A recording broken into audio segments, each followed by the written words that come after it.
Good evening, everyone. At this time, we'll call the Tuesday, January 17, 2012 meeting of the Iredell County Board of Commissioners to order. And I'll lead us in prayer this evening, if you would join me, please.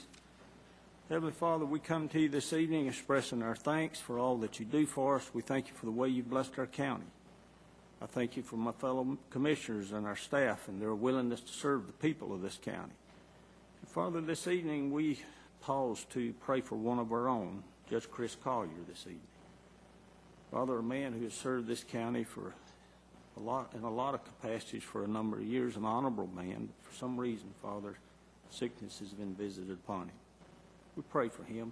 We pray if you'll work a miracle in his life. We pray that he'll be healed and he'll be restored to full health. We lift up his family to you this evening, Father, all honorable people who served in a number of capacities as well in this county, and we pray that you just wrap your arms around them, that they feel your peace, and the Lord, you'd bless them and comfort in this difficult time. We ask for guidance and wisdom as we go through this agenda tonight. We pray that everything will be for the good of the people in Iredell County, and will bring honor to your Son, the Lord Jesus, for it's in his name and for his sake we ask it. Amen. Amen. Join us in the Pledge of Allegiance to the flag.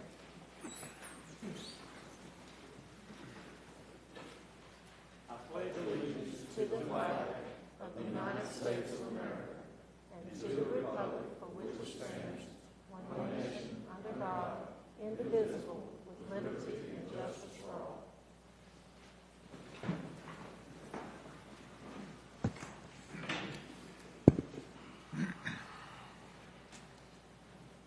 Mr. Smith, are there any adjustments to the agenda from the staff this evening? Mr. Chairman, I don't have any adjustments. Okay. Are there any adjustments of the agenda from any member of the board? Hearing none, the floor is open for a motion for adoption of this agenda. Motion to approve.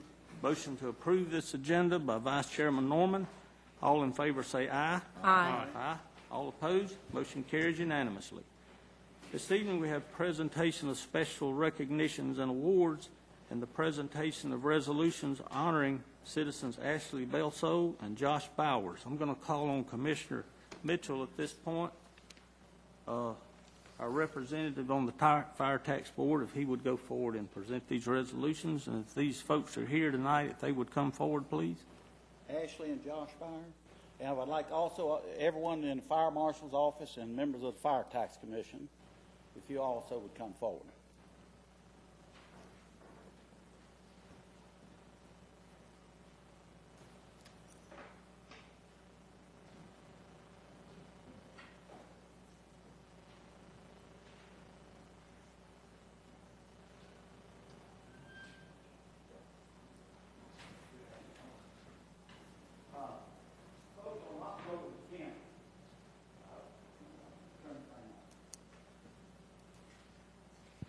All right, is it working? Okay. On October the 10th, 2 employees of Rent-A-Center came upon a fire in Iredell County, and there was a small child trapped inside. These are the 2 employees of Rent-A-Center, and they did something very heroic. They got out and they helped our volunteer firemen extinguish the fire and save the life of that child. And so tonight, on behalf of the county commissioners and our fire marshal's office and the Fire Tax Commission, we have resolutions honoring both of them. So I'll read both of them one at a time. They're very similar since y'all are working together. Resolution honoring Ashley Belsole. Whereas on Monday, October the 10th, 2011, Ashley Belsole was working for Rent-A-Center in the area of Bethesda Road when she came upon the scene of a working structure fire at 311 Bethesda Road. And whereas Emma Ray Thompson, the 2-year-old daughter of Robert and Brandy Thompson, was trapped inside the burning structure, and whereas Ashley Belsole and a second citizen assisted a volunteer fireman, Jason Workman, on the scene by pulling the fire hose and holding it steady up close to the structure for the fireman, and whereas without the assistance of Ashley Belsole, the outcome for Emma Ray Thompson may have been very different. And whereas Ashley Belsole's heroic response at the fire scene exemplifies the highest ideals of compassion for others in our community. Now, therefore, be it resolved that the Iredell County Board of Commissioners and the Iredell County Fire Marshal's Office hereby honors Ashley Belsole for her actions on October 10th, 2011 in responding to this emergency situation with professionalism and compassion. This is the 17th day of January. I'm going to give you that.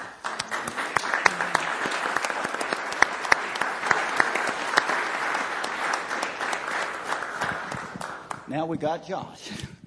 All right.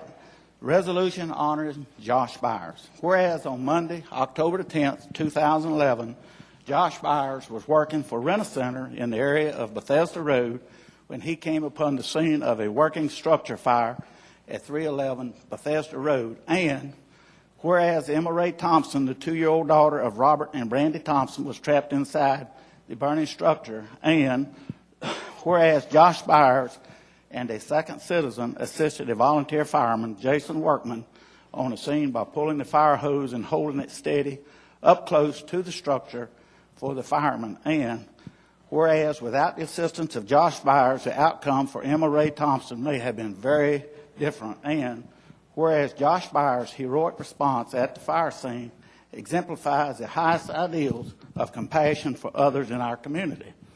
Now, therefore, be it resolved that the Iredell County Board of Commissioners and the Iredell County Fire Marshal's Office hereby honors Josh Byers for his actions on October 10th, 2011 in responding to the emergency situation with professionalism and compassion.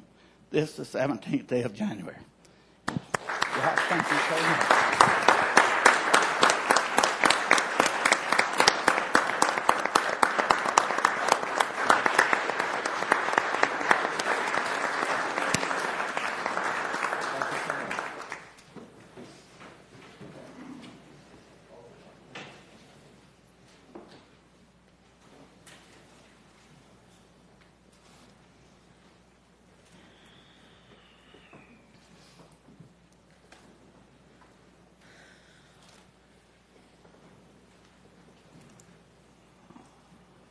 Iredell County is indeed a great place to live. Every day we walk among heroes. Just ordinary people going about their ordinary business, given the opportunity, they do extraordinary things. And we certainly appreciate it, gentlemen. Okay. I see that we have no appointments before the board this evening, so we'll move immediately into public hearing, and we'll declare the meeting to be in a public hearing in consideration of a proposed fiscal year 2013 North Carolina Department of Transportation Administrative and Capital Grant application for the Community Transportation Program. Mr. Garrison. Good evening. At the last meeting, the commissioners called for a public hearing, and the purpose of this meeting tonight is to hold a public hearing on our FY13 Community Transportation Program grant application. Also required of the commissioners would be that you adopt a resolution allowing me as the transportation director for Iredell County to submit the application on the county's behalf. This is a requirement that we have a public hearing to allow citizens to have input into the application process. This application is due on January the 27th, and there are two different funding proposals in the application, both administrative and capital. On the administrative side, we'll be asking for $260,000. On the capital side, we'll be asking for $265,404. These grants are made up of state and federal funds, and we do have a local match requirement that we get through mileage surcharges.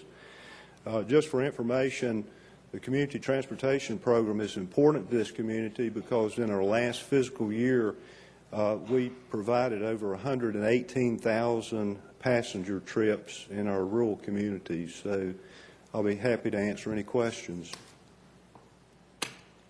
Any questions of Mr. Garrison from the board? Hearing none, is there anyone in the audience who wishes to speak in regard to this matter? If you would come forward and state your name.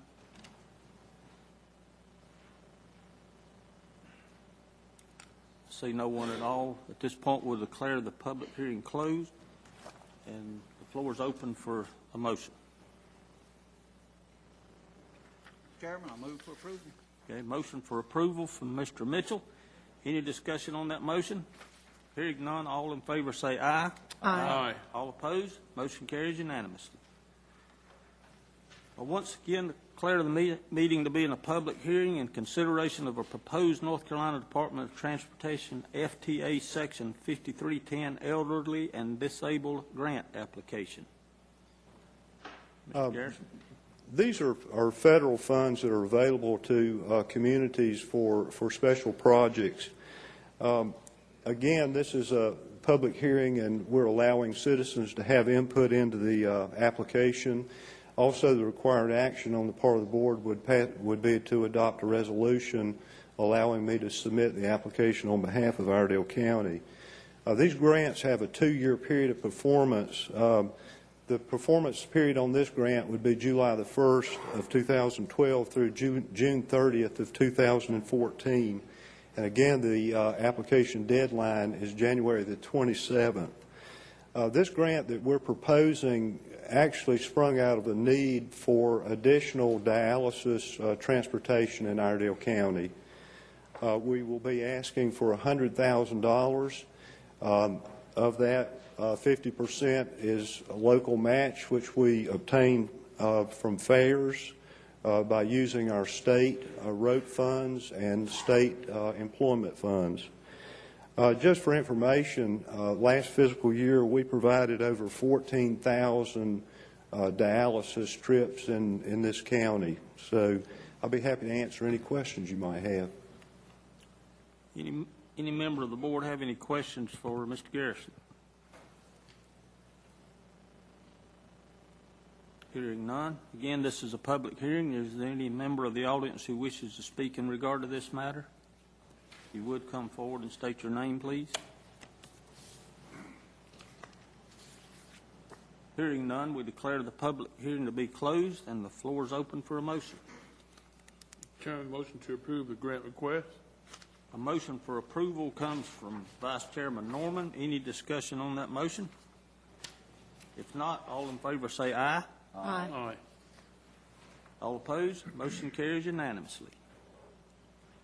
Again, we declare the meeting to be in a public hearing in consideration of a proposed North Carolina Department of Transportation FTA Job Access and Reverse Commute JRC grant application. Mr. Garrison? Again, this is an FTA grant that's available to communities to provide employment or employment-related transportation, and it does require that we hold a public hearing for citizen input. Also, the action required would be to adopt a resolution allowing me to submit the application for Iredell County. It, too, has a period of performance of 2 years from July 1st of 2012 through June 30th of 2014, and the deadline for submission of this grant also is January 27th. The proposed intent of this grant is to provide employment transportation to citizens, lower income citizens within Iredell County. We will be asking for $200,000, of which 50% is local match, and we use fairs, we use our state road monies, Rural Operating Assistance Program, and Rural Operating Assistance employment monies. Just for information, in FY 10-11, our service provided over 29,000 employment-related trips in Iredell County, so employment transportation has become a big part of our service in this community. I'll be happy to answer any questions. Okay, any questions of Mr. Garrison from the board? If not, this is a public hearing. Is there anyone here who wishes to speak in regard to this issue? If you would, come forward and state your name, please. Hearing none, I declare the public hearing to be closed, and the floor is open for a motion. Motion to approve this grant application, Mr. Chairman. All right. We have a motion for approval from Commissioner Griffith. Any discussion? Hearing none, all in favor say aye. Aye. All opposed, motion carries unanimously. Thank you. Thank you, Mr. Garrison. That brings us to administrative matters. Mr. Smith. The first item we have is memo number 5, and this is a request for approval of budget amendment number 31 to allocate $15,000 to conduct an aircraft incident exercise with future reimbursement from the North Carolina Emergency Management Office. And David Martin, our Emergency Management Director, is here. Mr. Chairman, Commissioners, several months ago I came to you for permission to apply for an exercise grant through North Carolina Emergency Management. We did apply for that grant and were approved for it. Tonight I'm here to get you to allocate the $15,000 funds up front to conduct this exercise, which will be reimbursed upon completion and submission of the documentation. Okay. Any questions of Mr. Martin? I understand this will be held in a little warmer weather this time. Supposedly in April. Yeah. I about froze to death last time. Okay. Any other questions? If not, floor is open for a motion. Mr. Chair, I make a motion that we approve budget amendment item number 31. Okay. Any discussion on that motion? Hearing none, all in favor say aye. Aye. All opposed? Motion carries unanimously. Thank you. Thank you, sir. Item B, which is memo number 6, is a request for consideration of survey entities to be used in salary studies, and Tracy Jackson, our Deputy County Manager, will make that presentation. Good evening, Mr. Chairman. As you're aware, the county every so often will do salary survey of different employers around the state. What we're asking for tonight, and I believe you have it there in front of you, is a list of different counties, cities, hospitals, and other types of employers against which we would compare ourselves in the different times when we have these salary surveys. Basically, this would be used by our consultant to poll these different employers and look at the different job classifications and determine what the market rate is for different positions.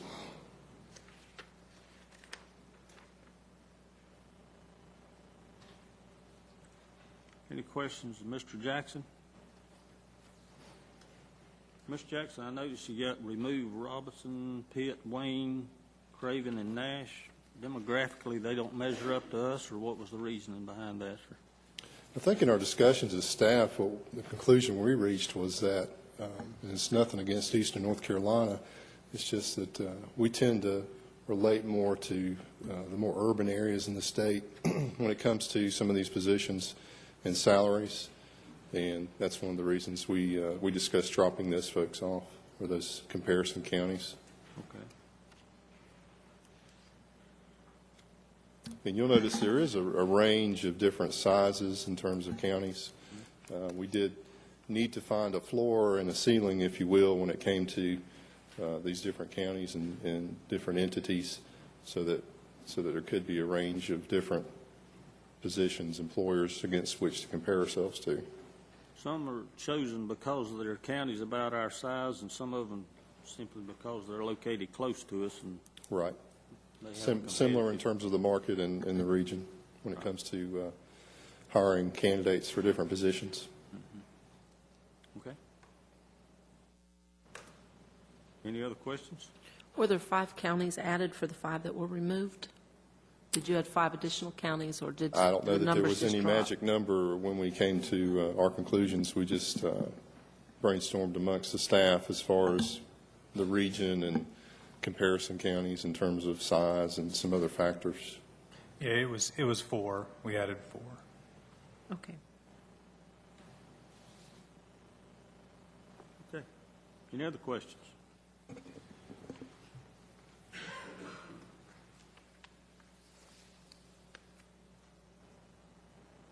All right. If not, the floor is open for a motion. Mr. Chair, I move for request for consideration of the survey entities to be used in the salary studies. Okay. Motion for approval from Mr. Mitchell. Any discussion? Hearing none, all in favor say aye. Aye. All opposed? Motion carries unanimously. Thank you. Thank you, Mr. Jackson. Item C is a request for approval of the December 2011 refunds and releases, and there are no county commissioners on this report. Okay. Floor is open for a motion. Motion to approve. Motion to approve and Vice Chairman Norman. All in favor say aye. Aye. All opposed? Motion carries unanimously. That brings us to decision regarding the Red Line Rail project. During our last discussion, I believe that the board submitted some questions for Mr. Pope to study and come back with his interpretation and/or recommendation in regard to these questions. Have you completed that homework assignment, Mr. Pope? Largely. Okay.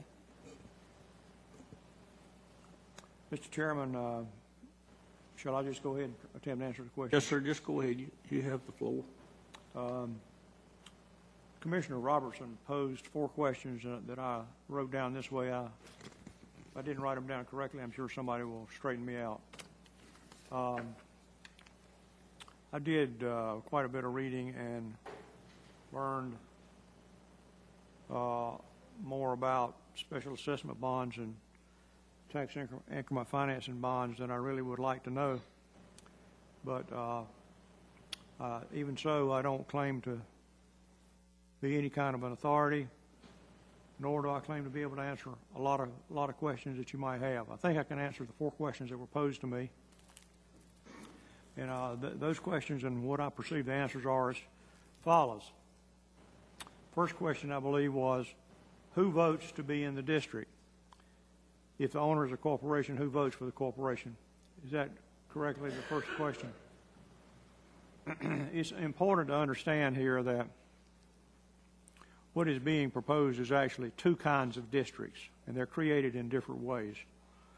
One kind of district is called a special assessment district, sometimes called a special assessment improvement district.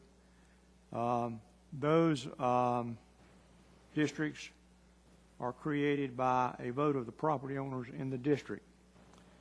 For the district to be created, 50% of the property owners in the district, representing 66% or more of the value, have to sign a petition requesting to be included in the district.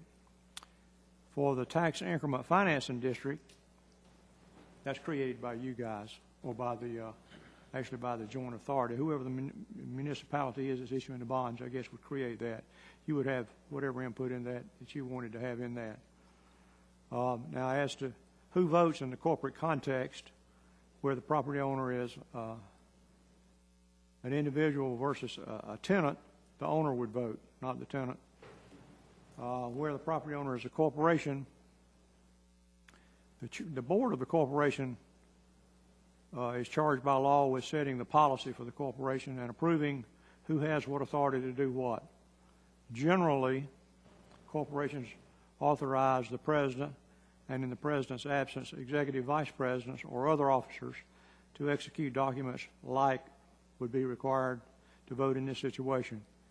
In the absence of specific authority, I would believe the president would have the inherent authority to execute that vote. So it would be my opinion that in most situations, it would be the president of the corporation. The corporation board could, however, authorize the janitor or somebody else to vote if they wanted to. The second question I believe that was asked is the voting weighted by parcel size, by PIN number, or by value? I think that was the question that was asked, and the answer to that question is no. The way I understood the question, I think I was being asked if one person had 200 acres and another person has 1 acre, does the person with 200 acres get 200 votes and the person with 1 acre get 1 vote? And the answer to that is no, they each get 1 vote. Another way of asking it is voting weighted by value. So if one person had $100,000 worth of value and another person had $1,000 worth of value, would they have disproportionate voting? And the answer to that is also no. I didn't see anything that indicated there was any kind of weighted voting. The third question is if the property owners vote to create a district, can the General Assembly, after the fact, exclude certain property? The answer to that question is probably. But basically, the answer is yes, but there's a lot of qualifications to it. What I mean by that is the General Assembly in enacting tax measures must do so by general law. They can't say Bill Pope doesn't have to pay his tax.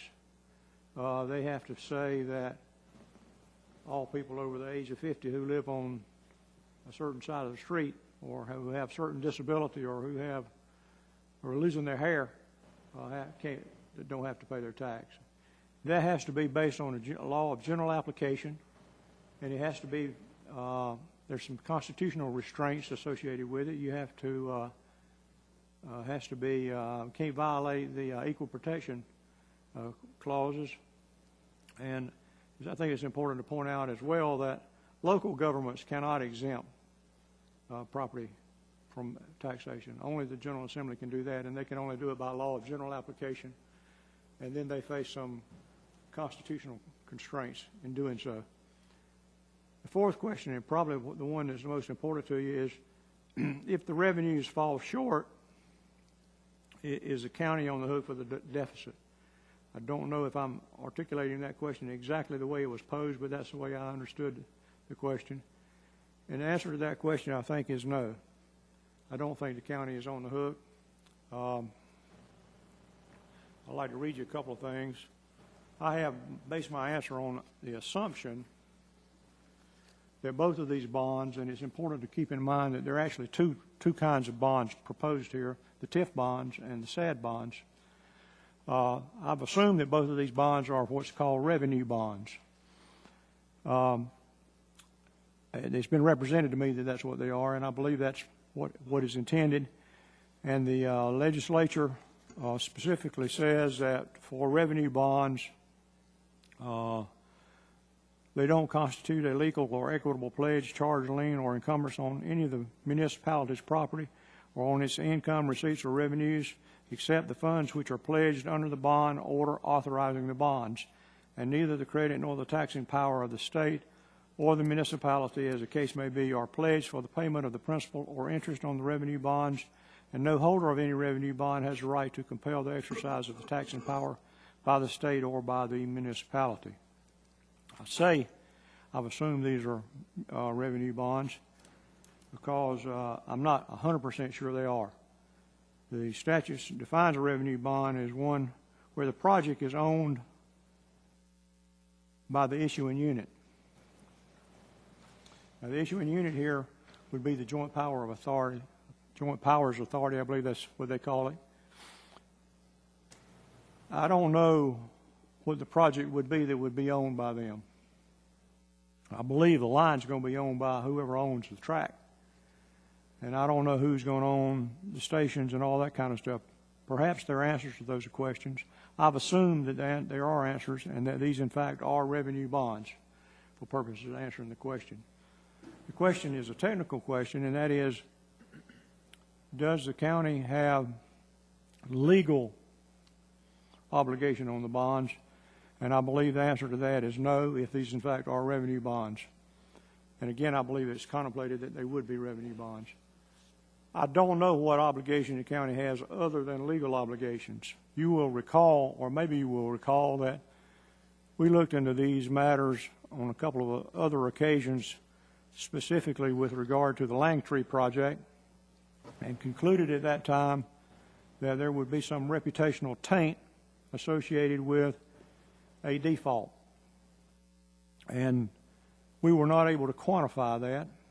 We spoke to a number of people in the industry and got no specific answer, but concluded that there would be some possibility of a reputational taint, that even though you had no legal obligation to repay the bonds, you might nevertheless want to anyway, because it's possible that the pricing of the next bond issue would be somehow impacted if you didn't do that.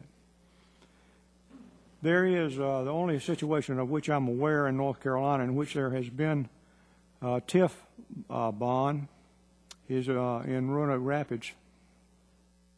And the town of Roanoke Rapids is using its sales tax revenues to scotch the bonds. Why, I really don't know. I don't know if there was some particular wording in the documents when the bonds were issued, or if they just felt they had a moral obligation to do it, or if somebody told them they better do it or they would never issue any more bonds. I really don't know the answer to that. It might be worth trying to get an answer to if you were considering this. But that raises a little bit of question along the lines of the reputational taint in my mind, in my attempts to quantify that, which frankly, again, I was very unsuccessful in doing. In describing the special assessment bonds and the tax revenue bond, tax increment financing bonds, my own conclusion is that it's far less likely to be a default in the SAD bonds than in the TIF bonds. The SAD bonds are going to be supported by a special assessment on all the property in the district, which is proposed to be at a rate of 75 cents per hundred. That's going to be paid whether there are any improvements, whether the rail line gets built, whether it gets used, whether it doesn't get used. That's going to be a tax that's going to be paid. And I don't think there's too much likelihood of a default in that context, because that's basically not going to be much different from other property taxes. There may be a question of the collectability of the tax, as we have from time to time in collecting our taxes. But the probability of default is not nearly as likely in my mind as it is in the TIF situation. In the TIF situation, if the anticipated development doesn't happen, you don't have the revenue. There would be a default, or a possibility of a default. And then the question becomes, what do you do about it? Again, from a technical perspective, I don't think you have a legal obligation to do anything about it. You may have some other kind of obligation, but I don't think it's a legal one. I don't know if I answered your questions or not. I've attempted to answer the 4 questions. Good. Thank you. Okay. Any questions of Mr. Pope on his explanation? Okay. Is there any member of the board wishes to address this issue? Yeah, did I understand Mr. Pope say that for those special assessment bonds that 50% of the people have to vote for them, and they have to represent 60-some% of the value of the property? Is that correct? 66% is that. Have to petition, yes. Have to petition to create the district. So that means that the other ones that don't vote for it are going to be hit with the 75-cent tax, whether they want it or not. Is that correct? That is correct, if they're in the district.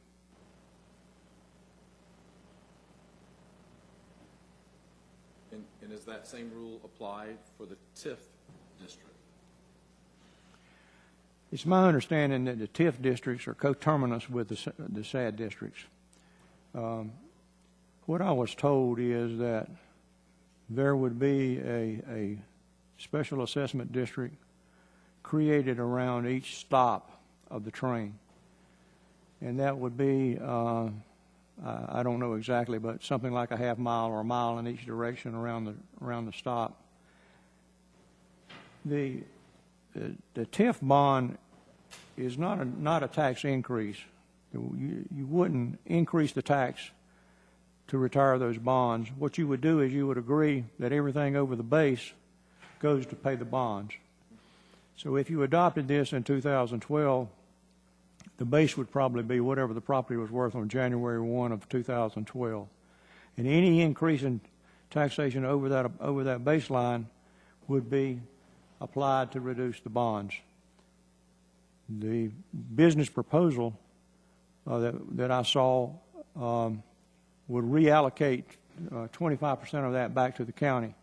So they're saying that they would use 75% of the increase to retire the bonds, and not 100%. They let you keep 25% of the increase. The question that the people who don't live in the district would have would be why the people in the district are only paying 25% of the cost of the sheriff or the register of deeds or the social services or whatever else you have to fund, rather than 100% as everybody else does. And there is some possibility of tweaking that increment some. So if that was something you were interested in, I think there's probably some room to define the increment more narrowly and contractually agree on what amount and when and all that sort of stuff. But it doesn't actually increase the tax of the people in the district. It just reallocates a portion of it to pay the bonds. Well, after the vote would be taken for the SA Special Assessment District bond, if the bonds, if that vote passes and the construction takes 5 years, do you think then that the taxation would start immediately as soon as the vote was taken? People could be paying for the 5 years before it's completed? Or? I do believe it would be. I think it's contemplated that it would be effective immediately and on the first tax year following the enactment of it. And it makes sense that they would need the revenue to start retiring the bonds even before the project was completed.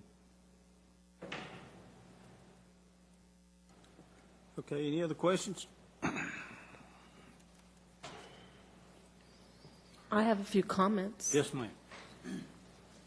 I was looking at some figures nationally, and the Norfolk Rail was proposed at $232 million, and it came in 72% over its estimated cost. It cost $338 million. I was looking at the LYNX line out of Raleigh, and it was proposed at $227 million. It came in 130% over budget at $522 million. Looking at a line in Denver, it was proposed at $450 million. Before they broke ground, it was at $850 million. By the time they broke ground, it was at $1 billion. The national average for rail is 104% over the costs that they're presented. So the overages average nationally 104% more than they're presented with. If you take those figures and just look at what we're being given, the overage could run anywhere, if it follows the national average, from 113 million more to close to, if it follows the national average, this project could be closer to $1 billion. And it reduces traffic nationally by 4%. And a big concern is the traffic on Interstate 77. By the numbers we're given, they're estimating that 5,000 people will ride the train. That's less than 1% of the traffic on Interstate 77. If we sign on to this project and it moves into Iredell County, when the project in its presentation, they want to go all the way to Interstate 40. So if the commissioners sign on to this and this project comes into Iredell County, when it's time to extend that project from Mount Morn to Interstate 40, and the project solely lies in Iredell County, I would like to know what other counties are going to come on board and help us carry that cost. I would venture to say that there will be none, that there will be no other counties when this project lies solely in Iredell County. And that expansion of 25 miles, is it going to cost us another $452 million? The state of North Carolina is broke. And we need to live in reality.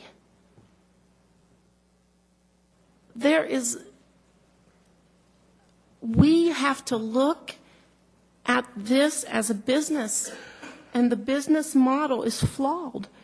Everywhere you look, the train, the commuter rails are over budget. LA is over budget. Sacramento is over budget. Vancouver is over budget. Norfolk is over budget. Raleigh is over budget. Charlotte went over budget. and we're to believe that this will not go over budget.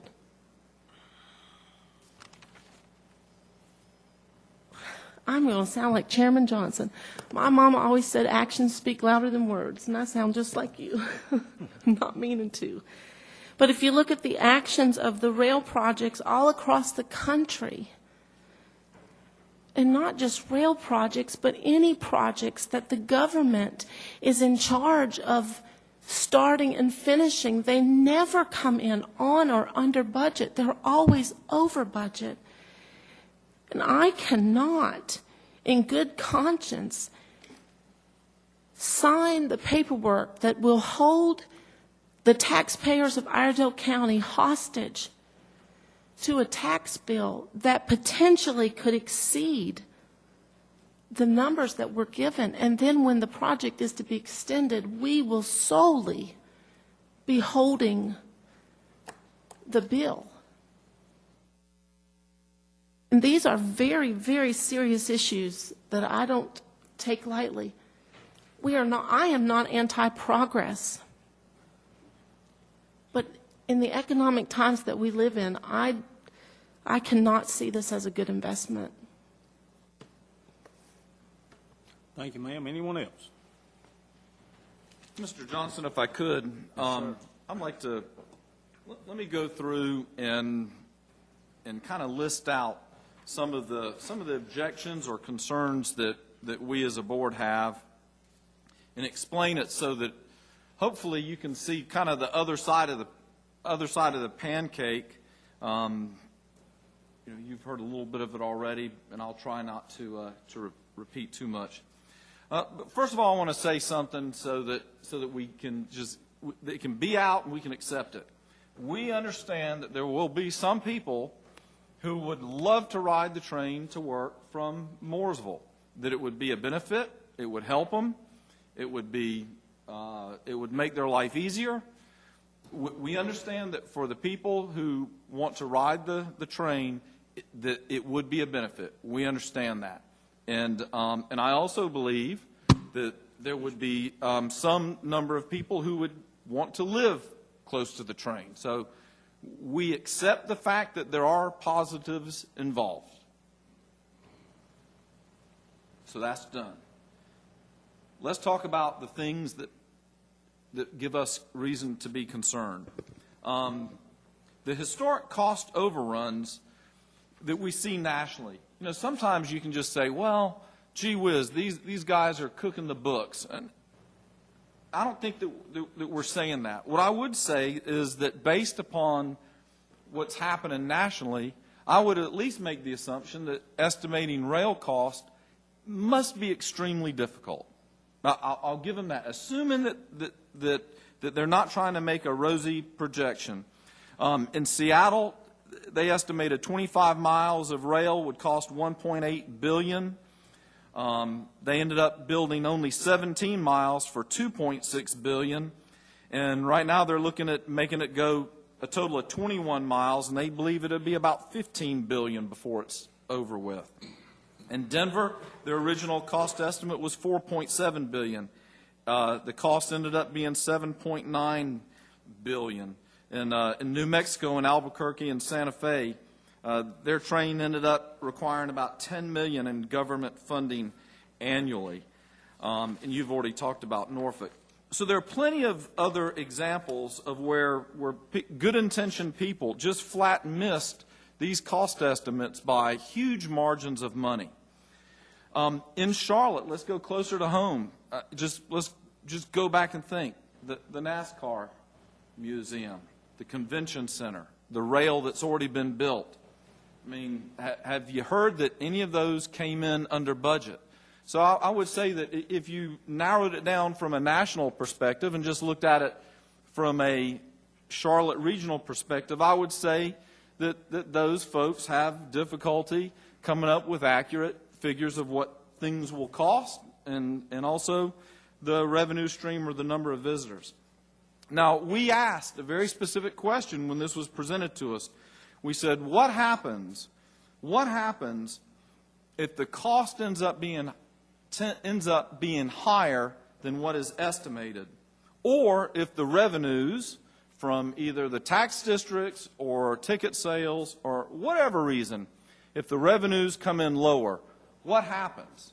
And we did not get an answer. We said, well, they said, well, it won't happen. We won't let that happen. I'm quite positive that every single one of these other cities had people just like you and me, and they all agreed that that just won't happen. But it did. And none of them quit. They ended up coughing up the money. They never could say, I asked the question, will that 75-cent tax be raised to 80? No, it won't. Will the tax districts be expanded? No, it won't. Well, if your costs go up 20, 30, 40%, and you don't expand your revenue base, and you're still going to complete the train, I mean, something's got to give. It just didn't pass the smell test. Now, let me tell you what can happen. If you notice that when these systems run out of money, the way they deal with the shortfall of funds is they don't complete the track. We are at the end of the track. If they run out of money and we've already signed on, we still get to pay, and we don't get the railroad track until somehow somebody coughs up the money. Now, who do you think they are going to expect to cough up the money if, let's say, they're only $30 or $40 million short in Iredell County? I think you're looking at the folks up here, maybe the town of Mooresville. That's who they're going to look at. That's who's going to have to choke it up. And I believe you're exactly right. You know who your friends are when the times are tough. It'll be when it's time to get our track and our station is when they'll be running out of money. And I think we'll find that we stand alone. My next concern, and this is the most important concern that I have, because I'm going to explain why that all this stuff that we've heard about that this won't cause a tax increase, I'm going to explain to you why that's not true. And I'll be honest with you, I really hate seeing stories that says homeowners won't see a tax hike. You know, you got a free lunch. There's never a free lunch. It's just some people are going to tell you who's paying and some people won't. Let me describe what I mean by that. First of all, there's going to be a special assessment of 75 cents per $100 valuation. To give people an order of magnitude here, our county tax rate that we build schools, run the sheriff's department, run EMS, mapping service, inspections, health department, DSS, all of that we do for 48.5 cents per $100 valuation. This train is going to be an additional 75 cents. Now, that is to the businesses who are in the district. It's not to homeowners. So that is correct, that homeowners won't have to pay an additional tax. But the tax increment financing is where, that's where it gets messy. Because they take 75% of our 48.5 cent tax rate, and that goes to the train.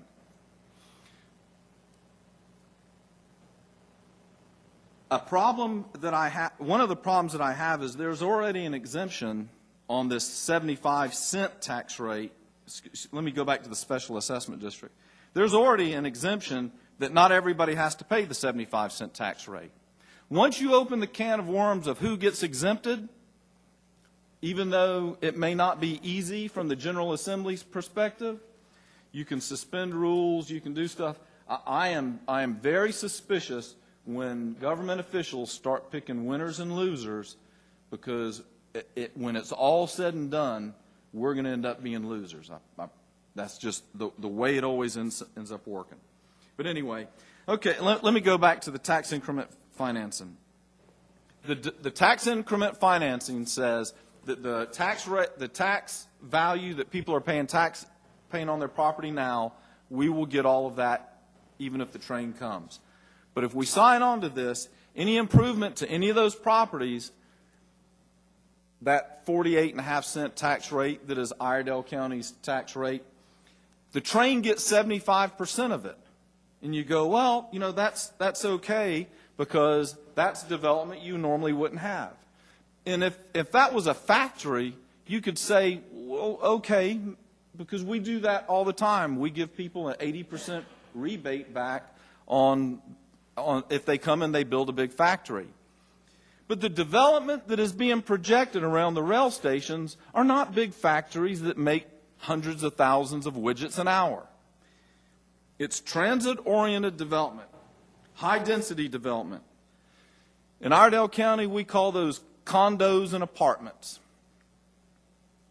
And if they have 2 bedrooms, we know what's going to be in that second bedroom. It's going to be a kid, a child. And they got to go to school in Iredell County. Now, that 48.5 cents is how we run the county. 50% of our tax rate goes to the schools. 50%. Well, they're taking 75% right off the bat. So the taxes that we collect from housing units that are in these development zones, in these districts, we're not going to have any money to educate those kids. The only way for us to get money to pay for the kids that come in those areas is if we raise taxes on everybody else in the county. That's the only way. Manna will not fall from heaven. Those children will have to be educated, and they've got to be paid for. Now, if we assume that people want to ride the train to work, and I believe that there will be a lot of people who work in downtown Charlotte near the rail station there, and they will want to ride the train to work. I totally agree. People want to argue about the ridership numbers.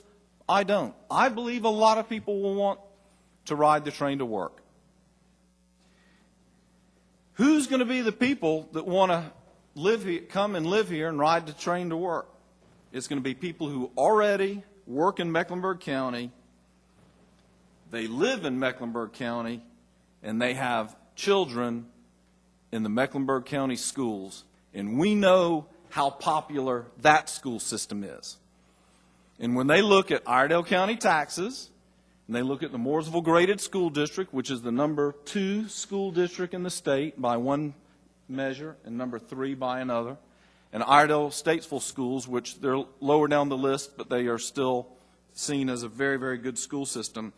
I think that we will see an exodus of people from Mecklenburg County with children moving into Iredell County. And when they move, they got to go to school somewhere. The business will get to stay in Mecklenburg County. Businesses are cheap. They pay a lot of taxes, and they don't cost us a lot of money. But when the kids come here, we're only going to have 25% of our normal taxes to pay for them if they're in the TIF. You know, in the past 5 years, we've gotten rid of most of our trailers out of our school system. And it took years and years of GO bonds, COPS bonds. We built enough classrooms to take care of the kids. But already, the Mooresville Graded School District is overcrowded now. If they get an influx of new students into their system, they have to build more new schools. The Iredell Statesville school system has 0 empty seats south of Troutman. None. If they get an influx of children into their school system in the southern end of the county, the only way we can deal with it is either bus them a long way or we got to get back to building schools again. Just to give you some idea how much a school costs, to build a high school that can handle about 1,000 children, Right now, the estimates are between $50 and $60 million. For a middle school, which handles less than 1,000 students, about $35 million. For an elementary school, handles, again, a good bit less than 1,000 students, $30 million. You don't need to add that many students to Iredell County for us to very, very quickly approach $100 million of school construction that will be related to the very positive benefit that many parents will see because they can live here and work in Mecklenburg County, which, by the way, every single public study that we do says that the citizens of Iredell County do not want to be a bedroom community of Charlotte. And we're going to have it, and when it's time to build those $100 million $100 million worth of schools or more, we're going to have to go borrow $100 million. And I promise you, this board will never put a $100 million bond on a COPS. That would be a GO bond. And all the schools are going to be in the very southern end of the county. And what are the likelihood that a GO bond is going to pass if the only thing on it is some brand new schools in the southern end of the county for people who just moved here? And if that bond fails, then what do we do? Because it's very difficult for this board to go issue $100 million worth of COPS debt after the voters just told us don't do it.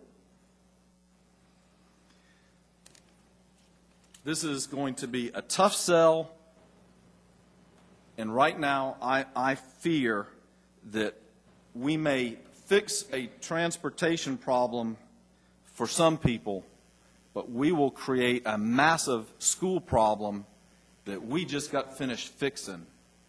And I cannot support any sort of train activity if part of their component is to divert money from schools to the train.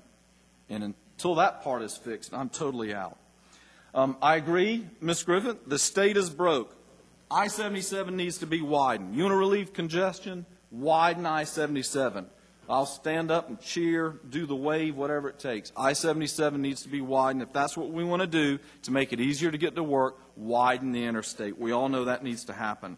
And what I really don't want to happen is for us to get the train and then Department of Transportation say, well, we already spent hundreds of millions of dollars helping you get a train. You've got to wait for the road. We shouldn't do anything that's going to divert state money from widening I-77. Philosophically, the parents made a choice to work in Charlotte, but not to live in Charlotte. That was a choice. Everybody who bought a house that lives in our county that works in Charlotte made a choice to commute. And this is a $500 million solution to some of the consequences of that decision. And I understand that they would like to not have to live with the consequences of that decision. And what I can't do is find a solution that relieves them of those consequences and forces the kids into crowded classrooms. It's just something I can't support. Let's talk about economic incentives for a minute. We cannot get businesses to locate here. I'm talking about big businesses to get here, to locate here, without providing economic incentives. Whether you think they're a good idea or a bad idea, it doesn't matter. If you don't offer economic incentives to big businesses, they don't come, period. Typically, the economic incentive that we offer is we give people an 80% rebate on their county tax bill for up to 5 years. Well, I can do that if I get all the taxes.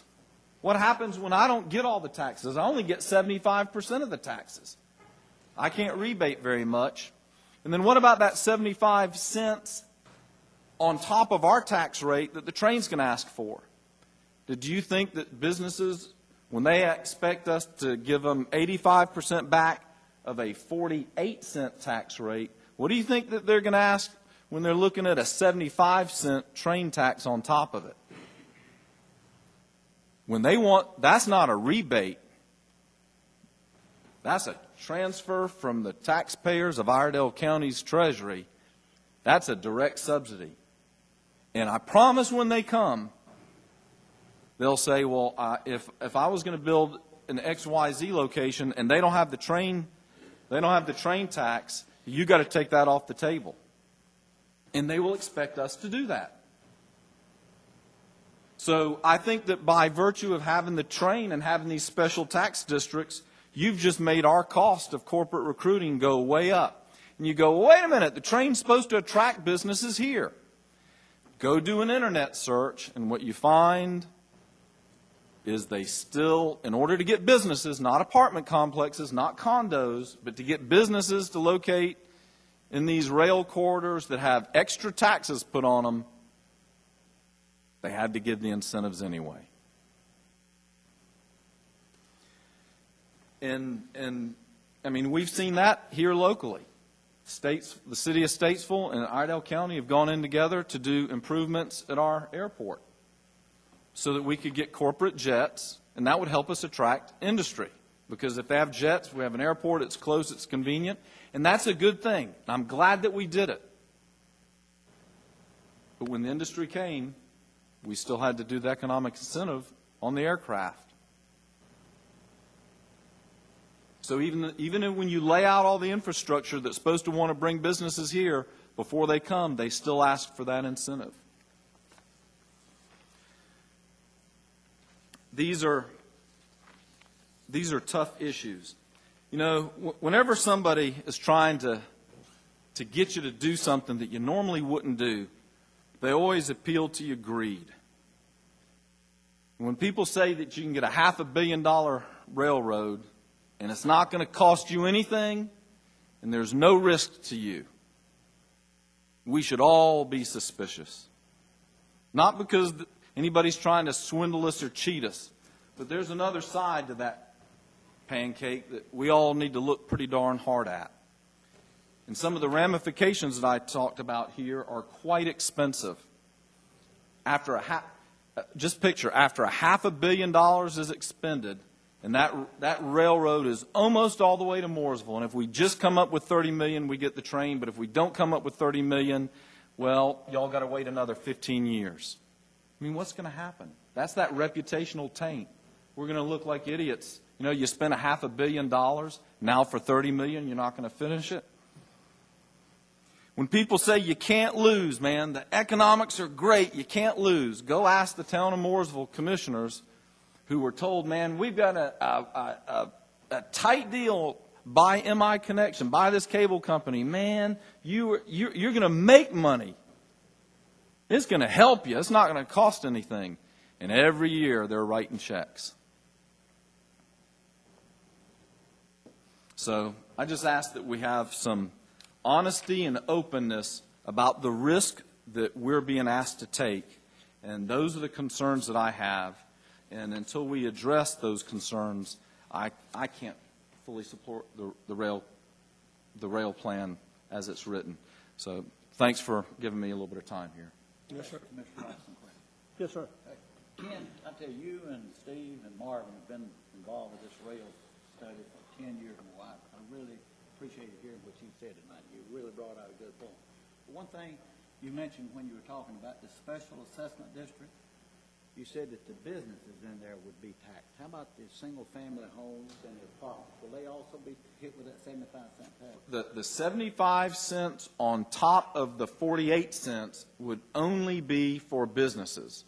For income-producing property, which, if you have an apartment complex, that's income-producing property, as I understand it. Rental house would be also then. Single-family dwellings, even if they're rented, would not be. Okay? Vacant land that's sitting there, that's zone commercial. It's 75 cents. Okay? The tax increment financing, which is where they take 75% of our tax revenue to pay for the train, that's where single-family homes would be involved. So again, they wouldn't have to pay a higher tax, so to speak, but if we're going to educate their kids, then everybody else in the county is going to have to pay that higher. That is going to have to make up the difference, and that's where we get forced into raising taxes, but we're raising taxes for the schools, not for the train, And that's kind of the, the bait and switch that we're having to deal with.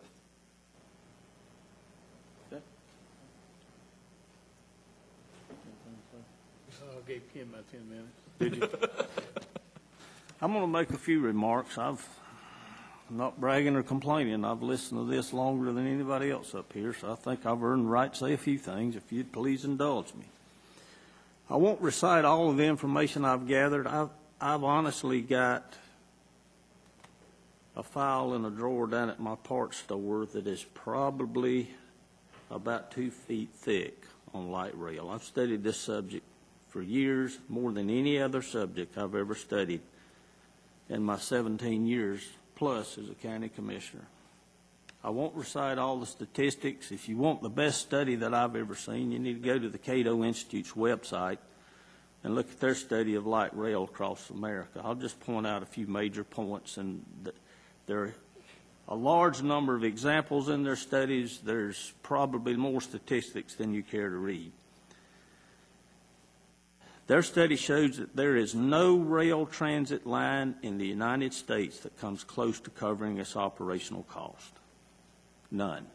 It has never existed in the history of the United States. The closest being the New York urban area at about 2/3. The average is 30%.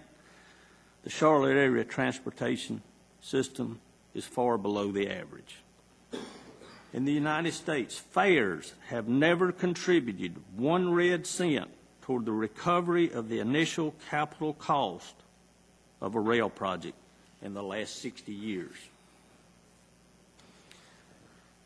The rail line project is not a new plan, but a revision of a flawed rail plan that has languished in the public discussion for several years.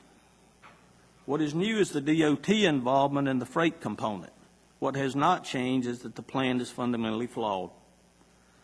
Norfolk Southern was contacted late in the process. I do not know why. They operate freight lines for a living. But they were not. They had up to that point shown no interest earlier in this project, perhaps because they saw no freight market potential sufficient to embark upon such an endeavor. Only government dares to tread where the free market knows better. In regard to freight customers, who are they? Where are they? And what do they do? Apparently they do not exist. If they had, someone would know who they are and would have a list of them.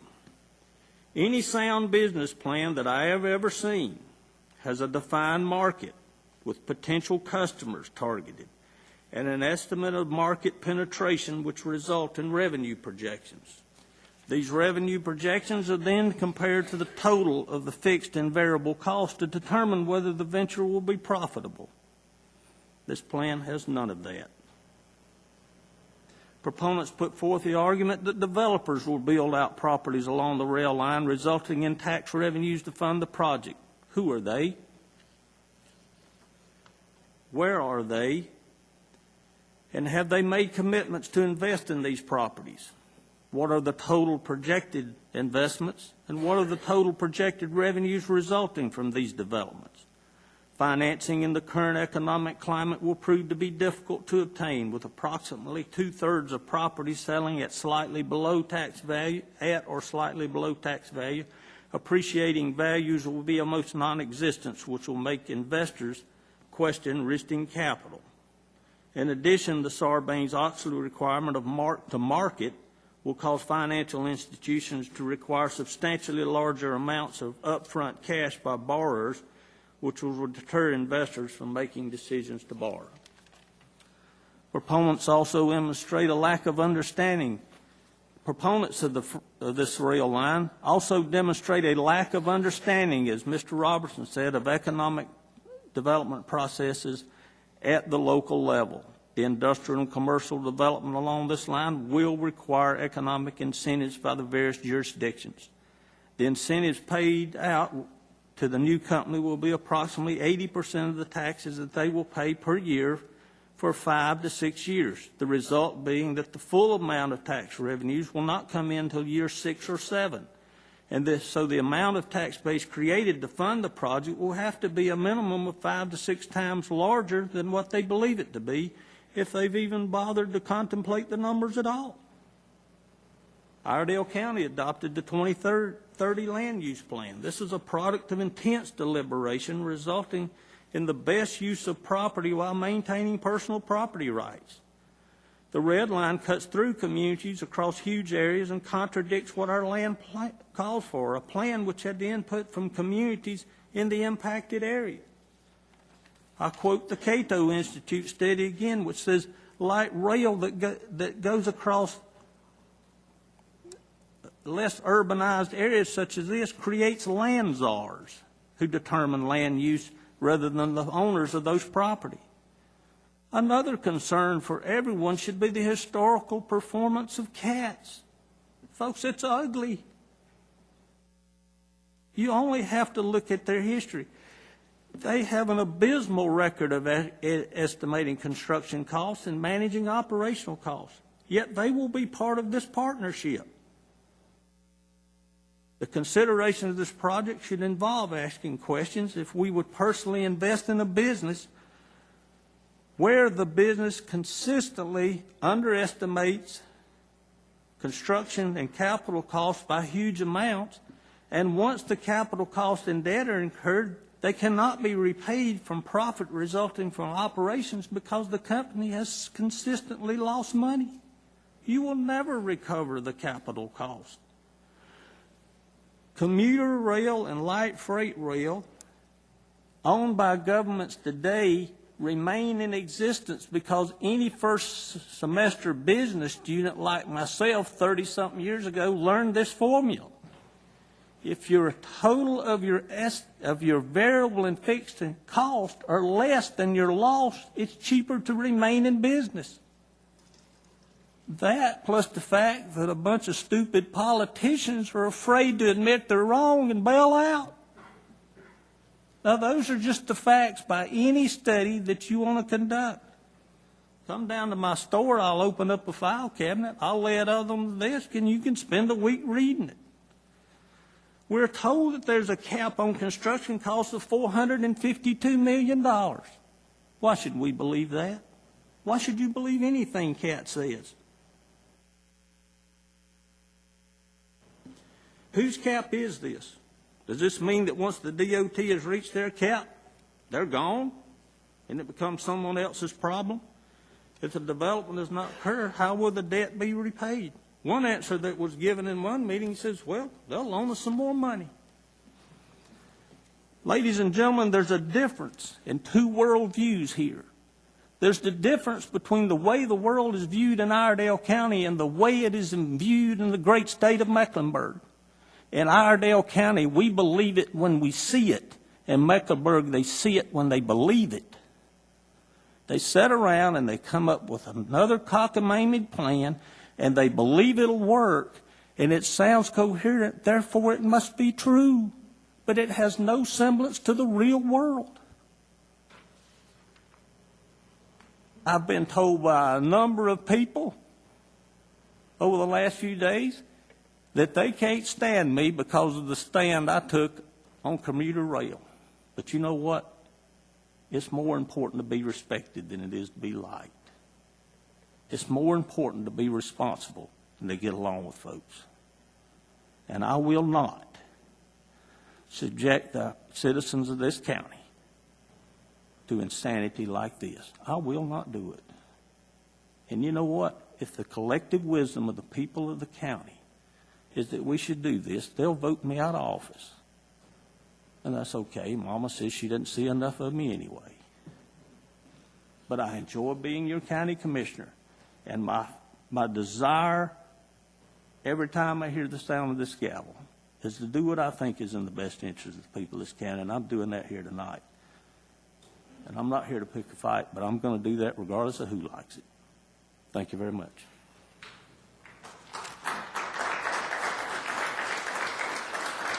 Okay, floor is open for further discussion or motion. Since we said we would vote on something, and really all we've been presented so far is the draft business and financial plan, what I think would be appropriate is if we just make what would be called a statement for the record. And the wording would be this. The Iredell County Board of Commissioners does not support the current draft business/finance plan as presented to this board during our December meeting. We believe this draft plan, as written, will lead to higher taxes for all county taxpayers despite claims to the contrary. We will reject any future proposals that fail to address the concerns that were made public tonight. Okay.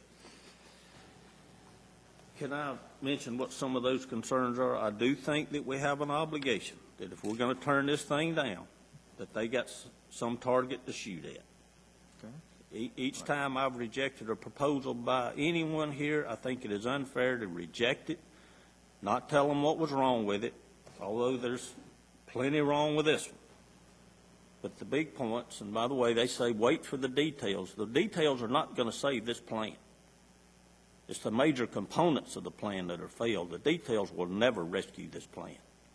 I've never seen the details in a business plan rescue a business plan. What is going to happen when they talk about commercial development along the rail,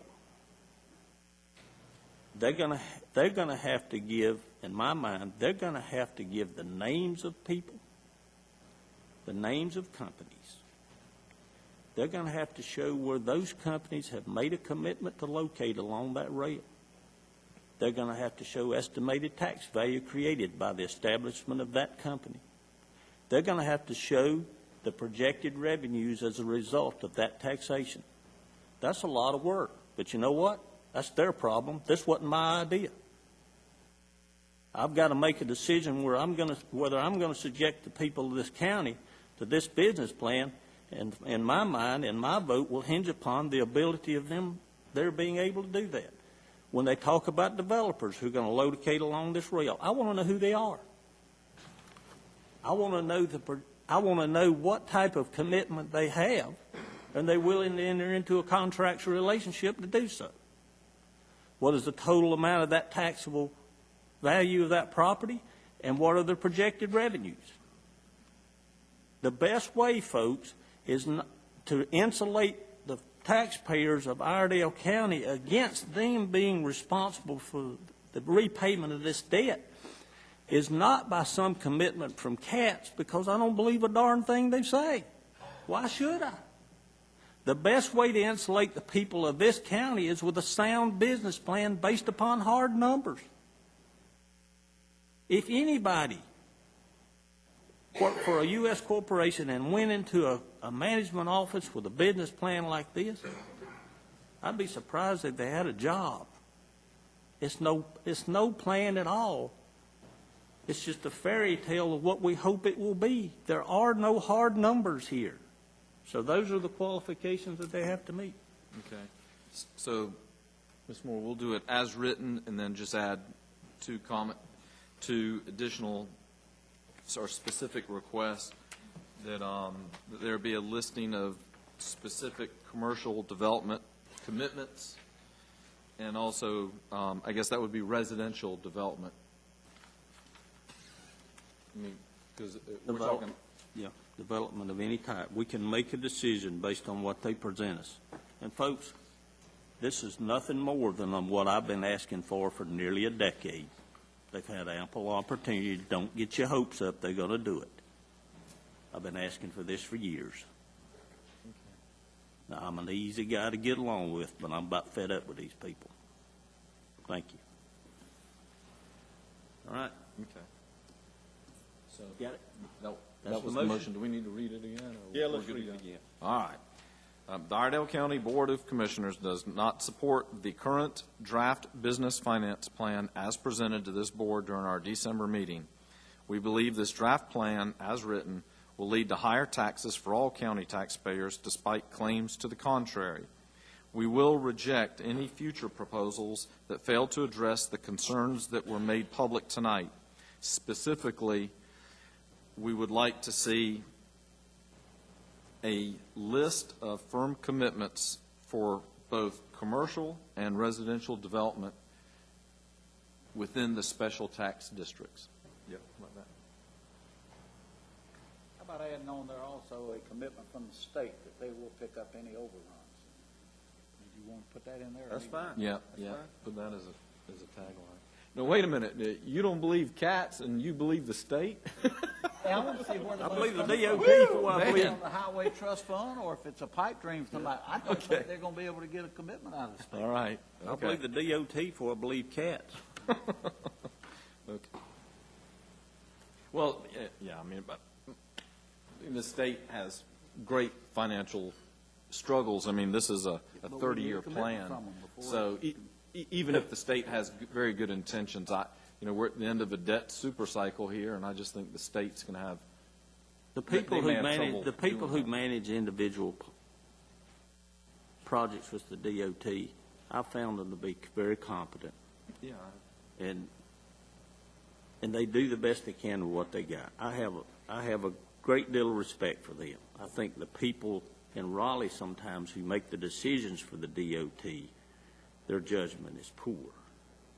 As far as cats, they'd pawn the dishes at the Last Supper. I mean, I just have no respect for those people. All right. Okay. All right. Motion is there. Okay, that's the question. All right. Any discussion on that motion? Any further discussion? Not, all in favor say aye. Aye. Aye. All opposed? Motion carries unanimously. Thank you.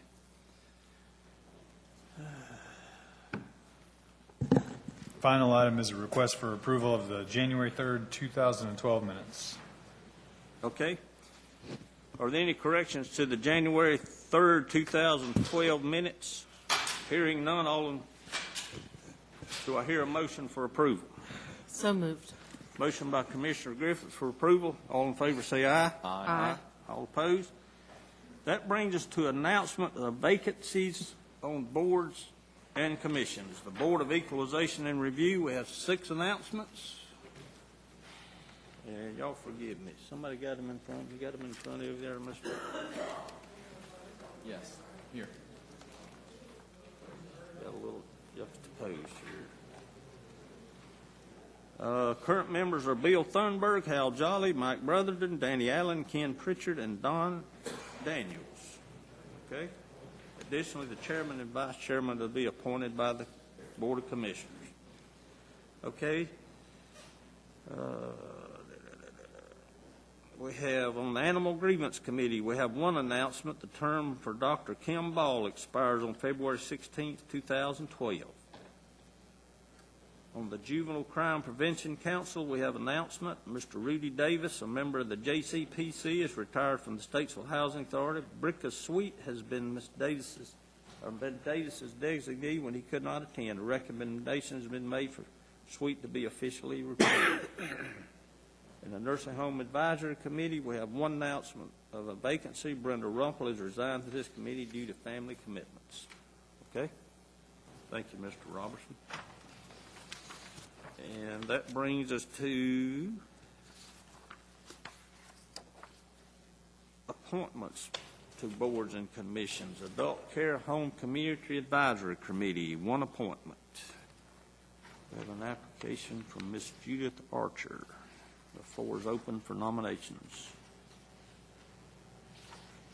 Move the table to the next Motion table. All in favor say aye. Aye. Aye. Facilities Task Force of Schools, one appointment. Floor is open for a motion. I move we table. Okay. I promise you I'll come back with one the next time. We've heard that before. Well, he sent word to me he'd serve Mr. Mitchell, but I can't get up with him. Okay. In this day of cell phones, I can't get up with him. Okay. Motion to table from Mr. Mitchell. All in favor say aye. Aye. Motion carries unanimously. Nursing Home Advisory Committee, we have an application from Brian Griffith. Move the table. Do you want to nominate him? Unless you got somebody there. Well, we got one, that Brian Yeah, Griffith. motion to nominate Mr. Griffith. Okay. You nominate Second Mr. motion. Griffith? Yes. Okay. Sorry, Mr. Norman, I was distracted there. Okay, Mr. Norman nominates Mr. Griffith.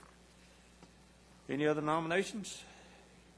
Hearing none, I move we close the floor nominations and appoint Mr. Griffith by acclamation. All in favor say aye. Aye. All opposed? Motion carries unanimous. Okay, any unfinished business? Public comment period. We have a number of people who've signed up to speak this evening. And I've been throwing that thing around here all night. I'm going to call your name, if you would. I'm just going to call them as they're on the list. First, we have Mr. Brian Shoemaker, who wishes to address the board in regard to the Red Line Rail project. Mr. Shoemaker, welcome. Chairman Johnson, members of the board, thank you for the opportunity to speak with you tonight. I'm sure you're all familiar with the children's story, The Little Engine That Could. Well, this story tonight needs to be entitled The Big, Expensive Engine That Should Not. And here's the reasons why. First of all, tax increment financing is risky. Mr. Robertson pointed out an excellent case of that. Recently, a pro-train leader said, and I'm quoting, "There's not going to be a tax increase or a tax obligation that the general public is liable for." Mr. Robertson, again, I couldn't have said it better myself. What you said makes a lot of sense. And if you assume a build it and they will automatically come strategy, which is what this plan says, in today's environment, it's just plain crazy. Mr. Pope talked about what happened in Roanoke Rapids.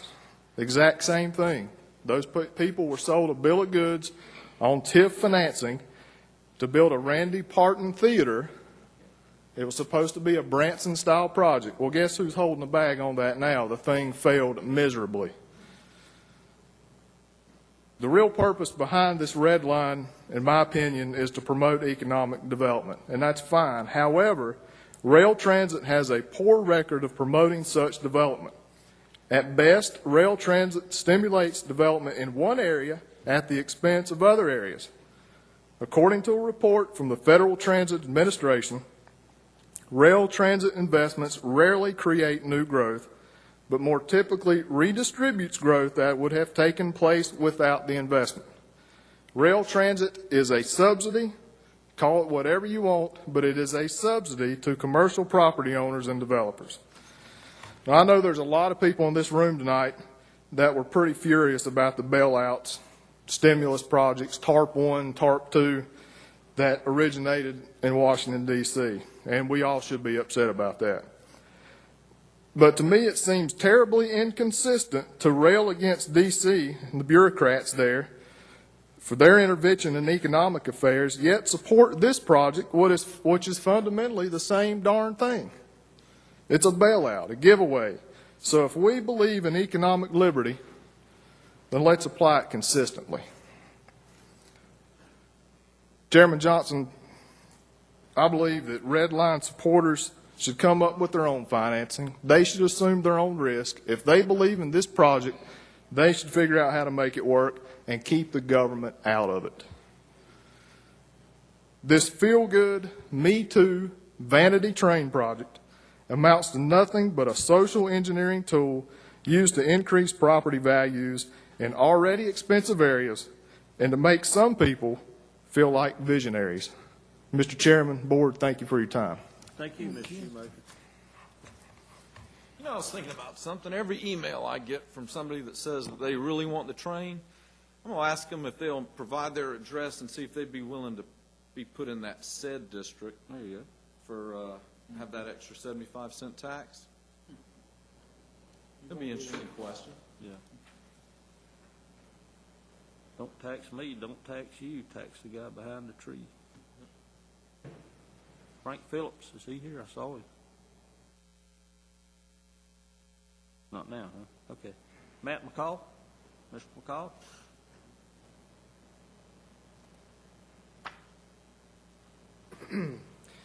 Thank you, Mr. Chairman and Board of Commissioners. I'd like to congratulate you on chasing out most of these people out of town. Y'all did a great job. So I'm up here to speak a little bit sooner. I'm here to offer my support for the board's vote to not participate in the funding of the proposed red line, which is appropriately and comically titled. And let us understand why those people were here. According to Peter Rogoff, the administrator of the Federal Transit Administration, projected ridership for the red line doesn't pass the federal government's cost-effective criteria to receive federal funding for commuter rail.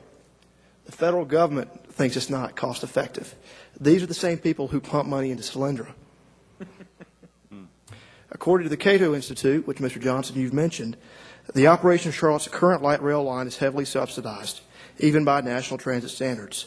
Fares cover only 17% of operating costs, compared with 29% for the average light rail line. Taxpayers lose $20 on every ride taken on the Charlotte line versus a national average of $7 for light rail and $4 for all rail.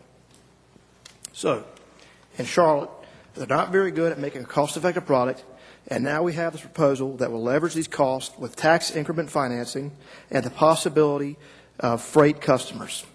Like Brian said, build it and they will come. I don't believe that. And I remind you, they say it will cost $452 million to build the red line, which many of you already touched. It's probably a gross underestimate. The last light rail Charlotte built cost twice what they projected. So, also, these people aren't very good at estimating figures. And like you've all said, we'll probably be left holding the bag and on the hook for any overruns. Finally, I live in college. I worked in Charlotte for 2 summers, living in Mooresville, and also after college, I worked in Charlotte and commuted for a year and a half. We don't need a train. We need more lanes. I thank you for your time. Thank you, Mr. McCall. Buddy Henry.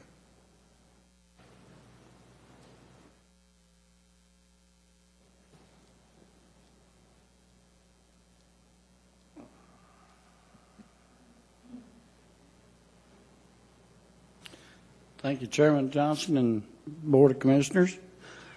I can't add a whole lot more to what's already been said here tonight. You've heard all the facts and figures. The big problem I have, this is a government project, a government railroad. Now, I don't see anywhere in the Constitution where it says that the government has the authority to run a transportation system, be it trains, planes, boats, or whatever.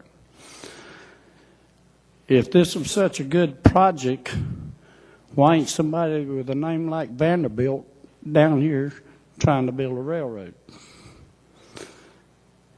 I would like to see you go ahead and make a positive no vote on this project and tell them people just stay down in Charlotte. We were okay up here in Iredell. Thank you. Thank you, Mr. Henry. Rhonda Pontus, I'm sorry. I should have known that. I apologize. Thank you, Chairman Yes, ma'am. Johnson.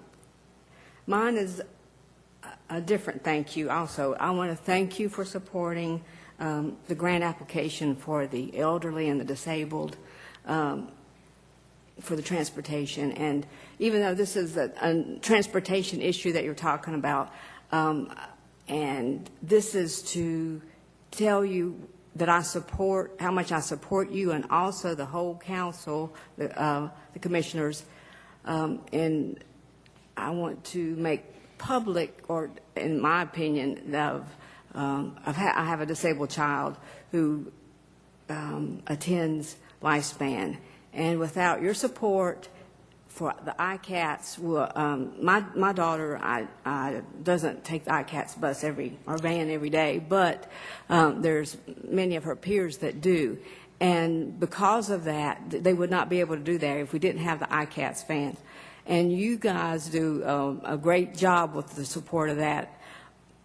And I was really offended with all the things that were in the newspaper today.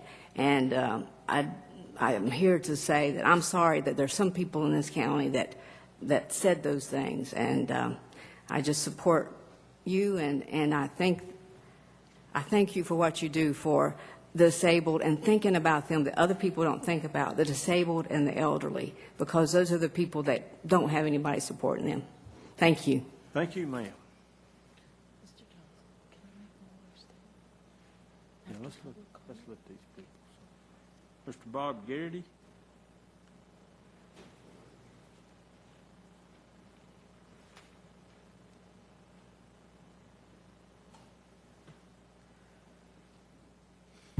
Good evening, Mr. Chairman and County Commissioners. I don't have a prepared statement here.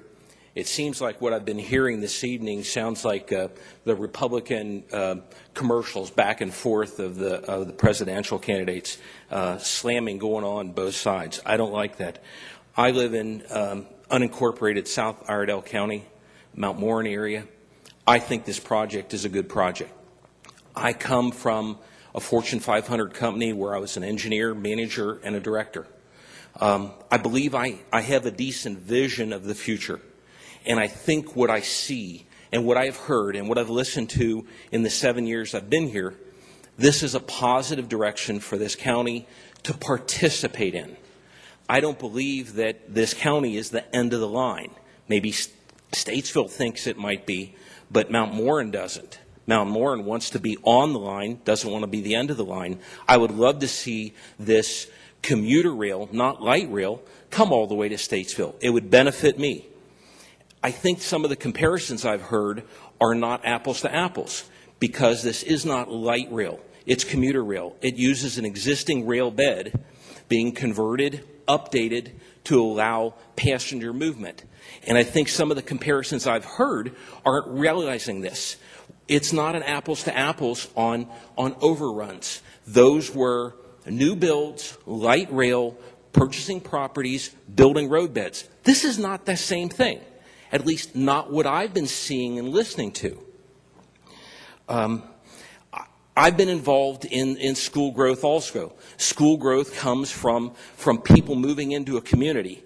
And I don't think that the rail line itself is going to create, the growth in the schools. People are going to come as this county continues to develop and grow. They aren't all going to move near the rail line. They're going to be moving into existing communities that are communities that are waiting to be developed. I think some of what I'm hearing is short-sighted, and some of what I'm hearing doesn't have the vision for the future that I expect out of my commissioners. And I honestly want you to think about the future and not just today, the economic times of today. Think what we need to be doing to move this county forward in the next 15, 20, 25 years. And this is what I expect out of my county commissioners. Thank you. Thank you, sir. All right. I have Mr. Jim, is it Benson?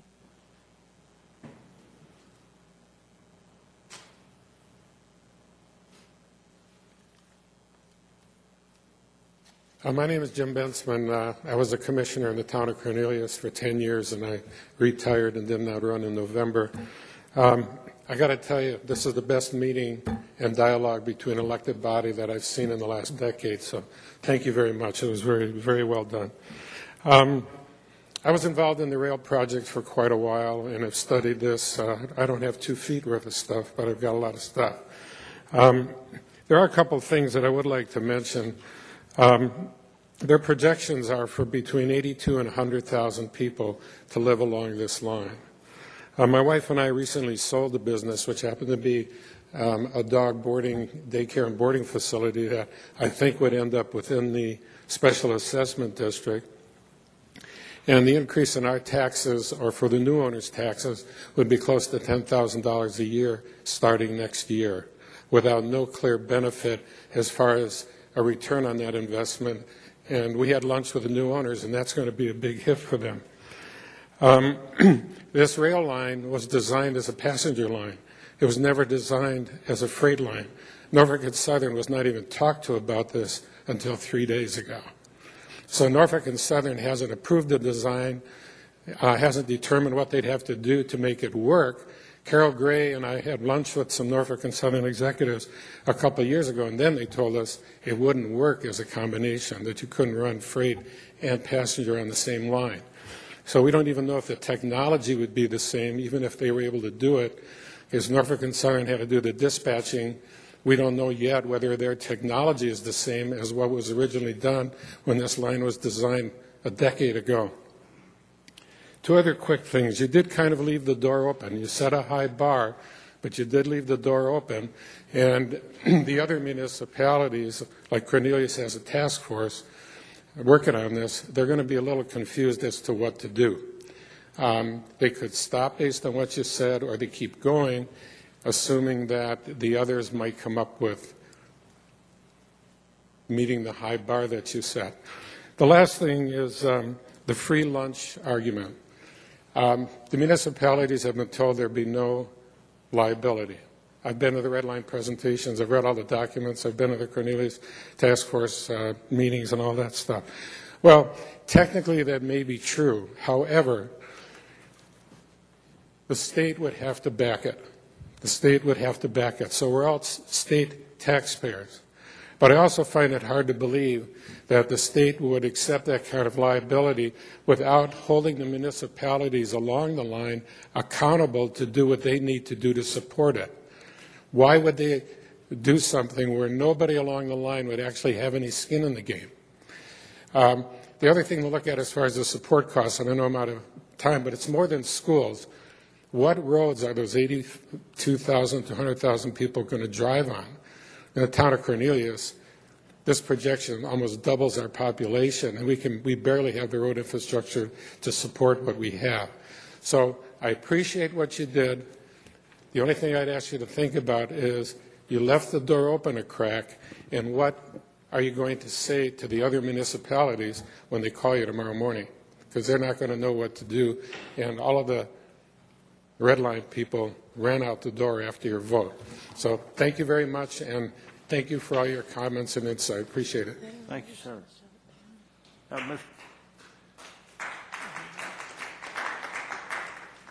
Mr. Rob Collier, he was here earlier, but I believe he left. Okay. That's all. I believe Commissioner Griffith had a comment she desired to make before we move on. I know there'll be a lot of people in Charlotte and Raleigh and across the state that are going to be upset by our comments and our votes tonight. But I want to just tell you personally, those people did not elect us, and they will not re-elect us. It's the citizens here in Iredell County, and I feel confident that we have done the right thing based on our vote tonight to protect the citizens of Iredell County from a huge liability that will come upon the county. So I applaud the board for their actions tonight. Okay. Thank you, ma'am. Any new business come to our attention? County manager's report. I don't have a report, Mr. Chairman. Okay. This time I would move we go into closed session for General Statute 143, 318, 11A4 in regards to economic development. All in favor say aye. Aye. All opposed?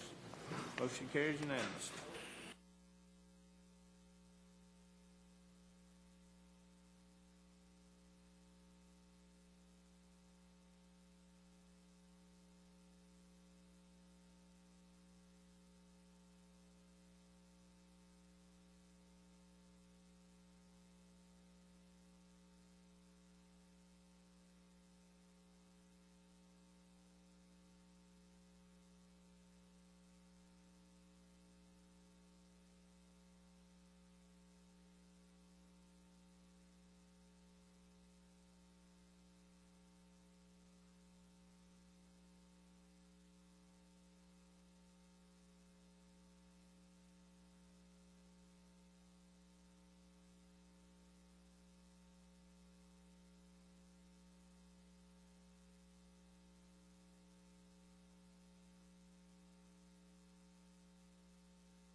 We adjourn. All in favor say aye. Aye.